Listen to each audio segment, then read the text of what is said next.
값은 문제가 좀 있어요.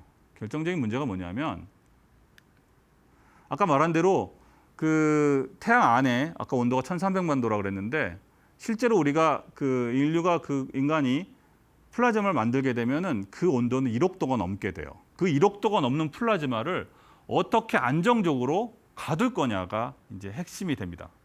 이걸 어떻게 1억 도가 넘는 플라즈마 불을 1억 도가 넘는 불을 어떻게 안정적으로 가둘 수 있느냐? 이게 결국은 가장 중요한 그 기술적인 과제가 됩니다. 그래서 여기서 인간은 여기서 좌절하지 않죠. 네. 그래서 이 문제를 어떻게 풀 것인지 그 실마리를 우리가 어떻게 잡았는지를 알려면 다시 시간 거꾸로 흘러갑니다. 바로 1949년 소련이 핵실험을 성공한 그 시점으로 돌아가겠습니다. 이때 소련의 핵무기 실험에 결정적인 영향을 기여를 했던 그런 인물이 있어요. 그 인물의 이름은 안드레이 사하로프입니다. 뭐 여러분이 혹시 그 들어본 적이 있을 수도 있습니다. 뭐 아마 들어봤을 거라고 생각을 해요. 사하로프 박사. 근데 우리가 알고 있는 사하로프 박사는 이 핵무기랑은 별 관련이 없어요. 네.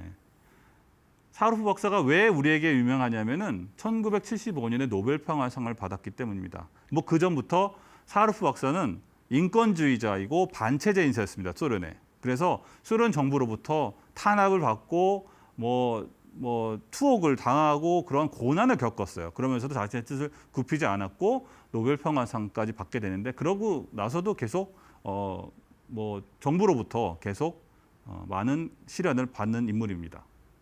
우리는 그렇게 알고 있어요, 그죠? 사하로프 박사가 그런 평화주의자고 이렇게 공산주의 반대하고 이런 그런 일을 했던 것만 기억을 합니다. 그런데 사하로프 박사는 원래 아주 뛰어난 핵 물리학자였습니다. 그는 이미 1950년대에 안정적으로 고온 플라즈마를 가둘 수 있는 그러한 아이디어를 만들어내요. 물론 혼자는 아닙니다. 항상 제가 얘기하지만 어떠한 기술적인 진보는 다 여러 사람의 일들이 품앗이처럼 합쳐져서 이루어지는 거예요. 근데 이제 사하로프 박사와 또 다른 동료들이 아이디어를 내게 되는데 어떻게 하면은 고온 플라즈마를 1억 도가 넘는 온도의 플라즈마를 안정적으로 가둬낼 거냐. 그래서 만들어낸 아이디어가 사하로프 박사가 만든 아이디어가 뭐냐면 토카막이라는 것입니다. 토카막. 네, 토카막인데 이 토카막이라는 아이디어로 이거를 이제 이론적인 것과 디테일한 그러한 방법론을 이제 만들어내요. 하지만 사하로프 박사 직접 이것을 구현하지는 못합니다. 아이디어는 다 내놨지만 그런데 그로부터 몇 년 후에 유리 야블린스키 박사가 역시 소련입니다. 소련의 야블린스키가 바로 실제로 1958년에 토카막을 만듭니다. 그래서 이 토카막 저기 보시면 저기 보이는 저 기구가 이제 토카막인데 저 안에다가 고온 플라즈마를 만들어서 가두는 실험에 성공을 하죠. 자, 그렇다면 토카막이 뭔지 간단하게 제가 설명을 드릴 수가 있어요. 여기 안에 보시면 빨갛게 도너스처럼 이렇게 쭉 동그랗게 되어 있는 것이 이제 플라즈마입니다. 핵융합을 하게 되면은 저 플라즈마가 형성이 돼요. 그리고 아까 말한 대로 저 온도는 1억 도까지 올라가게 됩니다. 그러면은 그것이 어떤 동그랗게 예쁘게 그 플라즈마 모양, 도너스 모양을 유지해야 되는데 그것을 만들어주는 것이 강력한 자개장을 이렇게 걸어주는 거예요. 그렇게 되면은 자개장 안쪽으로만 플라즈마가 존재하게 되죠. 네. 그래서 이런 식으로 플라즈마 현상들을 그러니까 어떤 특정한 기구 안에 이렇게 가둬놓을 수 있다 이런 것이죠. 그러면은 어쨌든 여기서 온도가 엄청나게 높기 때문에 여기에다가 물 같은 액체를 흘리게 되죠. 그러면 액체가 데워지겠죠. 그게 뭐가 돼요? 증기가 되죠. 그걸 가지고 터빈을 돌리면 전기를 얻게 되는 것이죠. 네, 이런 원리입니다.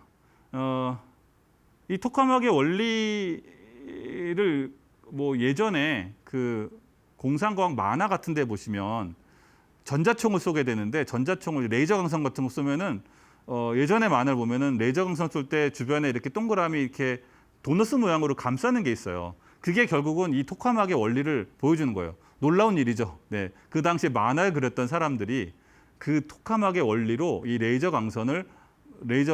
빛을 가둔다 이런 개념을 그 만화에다 집어넣은 거예요. 네.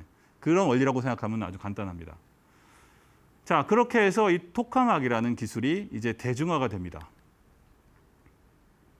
여러분이 보시는 이 사진은 MIT에서 만든 것인데 MIT뿐만 아니라 전 세계의 선진국들이 경쟁적으로 이 토카막을 건설해서 인공태양 기술을 연구하고 있습니다. 지금도 매년 그런 것들을 하고 있죠. 그래서 현재 그 토카막을 이용한 인공태양 전쟁이 지금 한창 여러분이 모르는 사이에 새로운 불의 전쟁이 지금 진행이 되고 있어요. 그렇다면 이렇게 얘기하겠죠. 그럼 우리는 뭘 하고 있느냐? 대한민국도 뭔가 해야 되지 않겠냐? 우리 핵발전소 기술도 세계적인데 우리는 무엇을 하고 있느냐라고 우리가 반문할 수가 있겠는데 다행히도 한국도 지금 K-스타 프로젝트로 해서 이 토카막을 건설했고 그 다음에 현재 새로운 토카막을 건설하고 있습니다. 네, 뭐 한국의 기술이 그렇게 뒤지지 않는다고 그렇게 말할 수가 있겠습니다.